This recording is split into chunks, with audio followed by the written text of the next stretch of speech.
Parshiyos Tazriya-M'tzora. These Parshiyos talk about the condition of M'tzora. It's a condition on the surface. It could be the surface of a human body. It could be on the skin. It could be on vessels. It could be on a house. And it's frequently translated as leprosy. This type of M'tzora, according to the Chachamim, is not an infectious disease in the sense that it transmits from one person to another the way leprosy does. It transmits in a different way.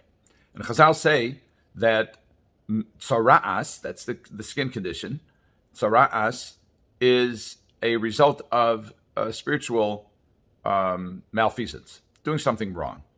It could be, there are numerous candidates, but the most popular among them, meaning the one that's most often, or at least in my experience, most often attributed to M'tzora, to tzara'as, is Lashon Hara. And there are a number of reasons for that. One of them is the very word itself. We've mentioned this in the past.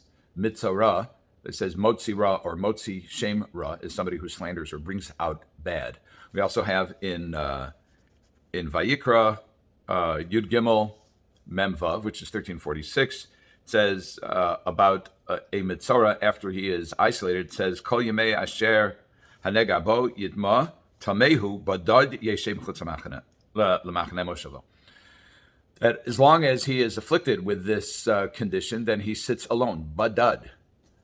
We know that this was the word that the Israeli authorities and the people talked about in the recent corona pandemic, where people sat in isolation. They sat in bidud. They were sitting badad in bidud. That means alone.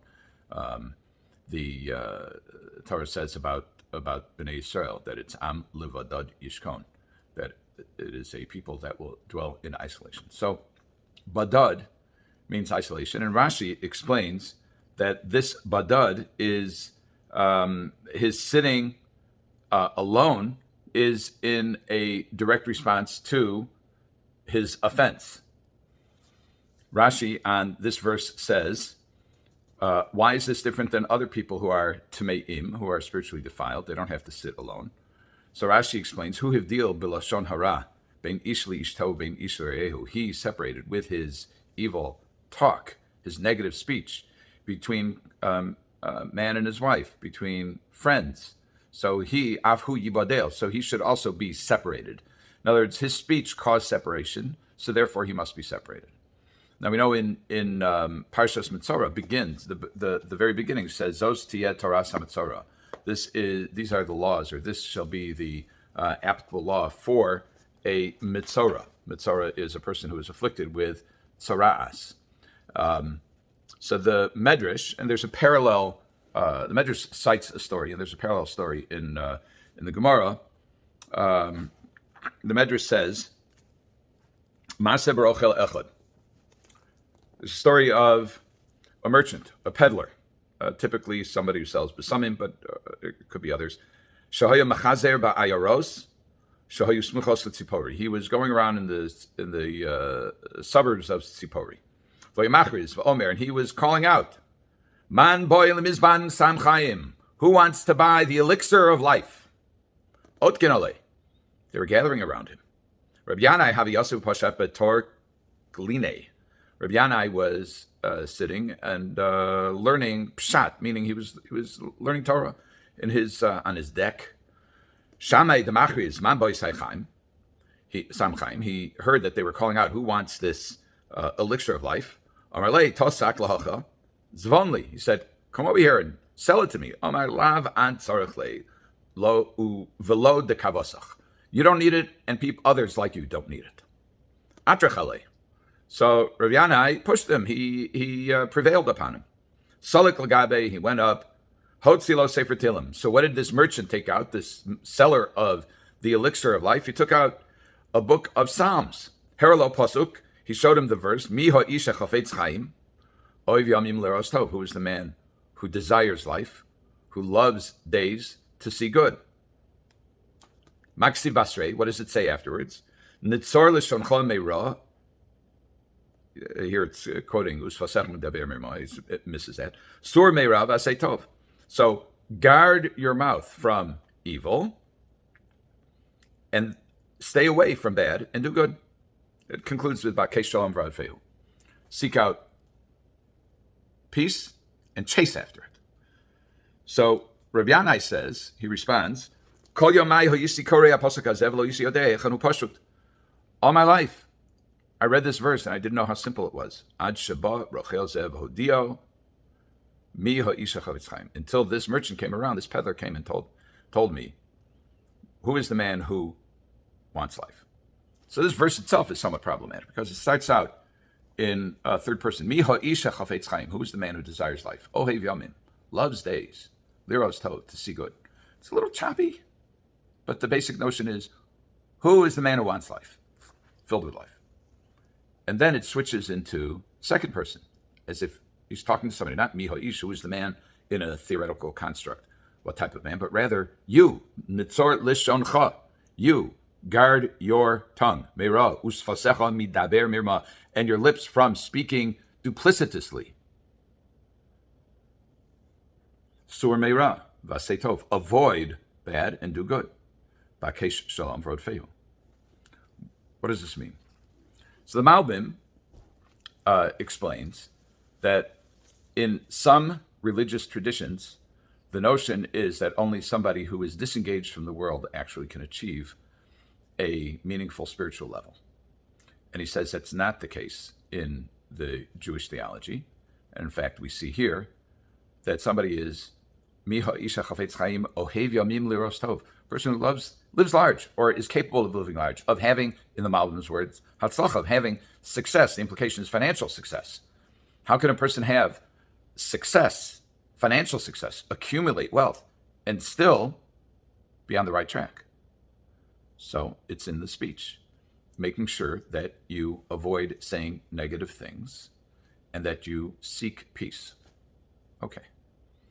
Now, Schwab reads this, and many others do as well, that this is a recipe for Chaim, Chavetz Chaim, meaning Chaim in Olam Haba, Chaim, life in the world to come, after physical death, where the soul goes into the next level, Olam Haba, the next level.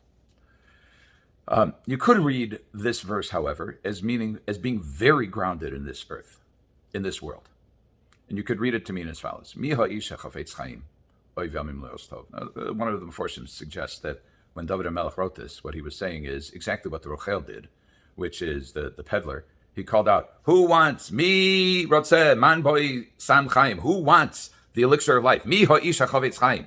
Somebody says, "I do." Then he goes over. Then David HaMelech in Tehillim, proverbially, if you will, is going over to the person. Mi ha'isha chavetz chaim. You, nitzor l'shoncha meira. He's giving you a recipe. This is what you do. I'd like to suggest that it's not just simply, I'm not excluding Olam Haba, not suggesting that we need to exclude Olam Haba like Rav Schwab and others, but I'm suggesting that it includes Olam Hazeh, this world, this very world in which we live as well, which is, do you want life? Now, life is somebody who is vital, it has vitality, and is able to, if you want to be Ohev Yamim, to love your days, to wake up in the morning and say, I love life, let me at it, Liros Tov, and he wants to see good, he wants to be optimistic. So many people are downtrodden or feel downtrodden. They're long in the face. They feel victimized. They feel negative about the world. How do you live life to its fullest? It's in the speech. Don't be negative. Don't be a Debbie Downer. Don't be a purveyor of negativity. Be a purveyor of positivity. Avoid negative stuff. Sur meira. Go to, do good stuff.